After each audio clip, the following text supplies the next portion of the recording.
Carolyn pretty aptly described, when NSLs used to rent buses and shuttle staff down to Springfield to talk to legislators. But on this particular Illinois Library Day, everything went wrong. One of the buses didn't show up until just about the last minute, and when it finally did, the driver hit a tree in the parking lot and broke his windshield. The staff began fighting as they loaded up the buses, and so on and so on. When they finally got back, at the end of a very long day, they all went into the conference room to debrief. And they all sat there in a very awkward silence until finally Sarah said, "Well, nobody died."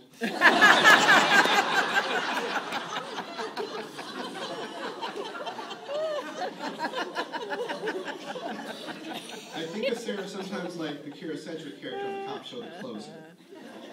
If you haven't seen the show, it features a colorful gal from Georgia working homicide in Los Angeles. And like Sarah, she has that mix of color and seriousness. Sunny and cheerful episodes start, it will usually end with her saying something along the lines of, "And then you killed him."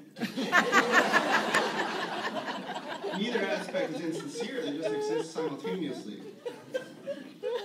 Like that character, Sarah has her own unique style of dressing. Once, when the ALA was in Miami, some staff members on their way into town happened to catch sight of Sarah, wearing her bright yellow and orange pantsuit and a big floppy hat, waiting patiently outside of a bus station in one of the nastiest parts of the city. Oh my God, Sarah, get in the car, what are you doing? Before Sarah came to NSLS, I've been told, the management team was Mr. McLaren, Mr. Bullen, Dr. Canner, and Miriam. But when Sarah arrived, she introduced herself as Sarah.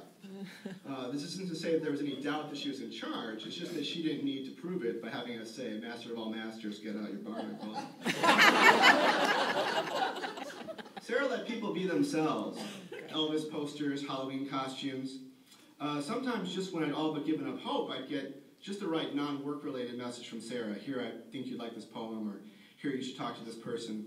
Sometimes I thought Sarah believes me more than I did. We all know Sarah is devoted to continuing education and continual learning. Even now, she's teaching a class at Dominican. I just found out she has another position at Dominican. At NSLS, professional development wasn't just a service.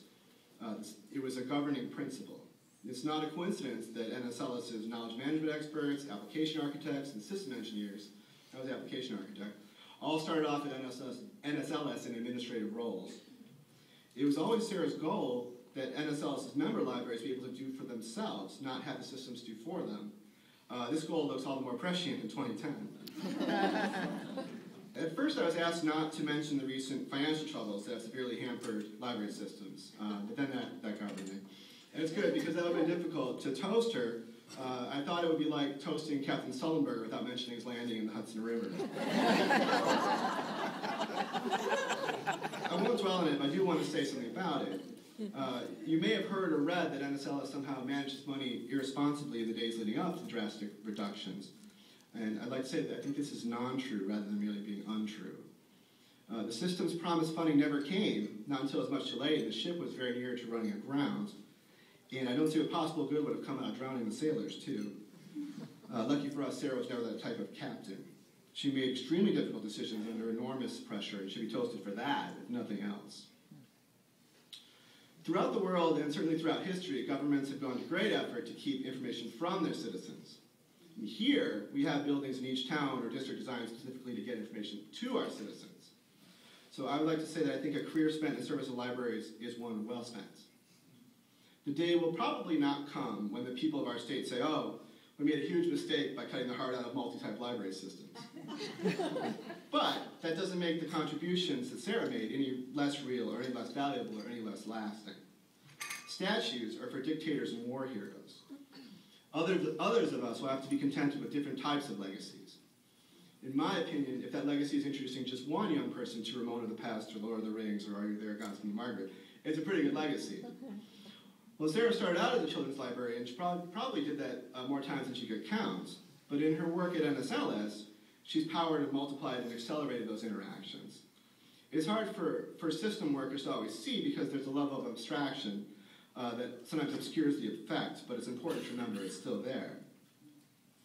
It'll be a few years still before my daughter will be able to clutch my hand and march into her local library, sign her little name, and get her library card, but she will.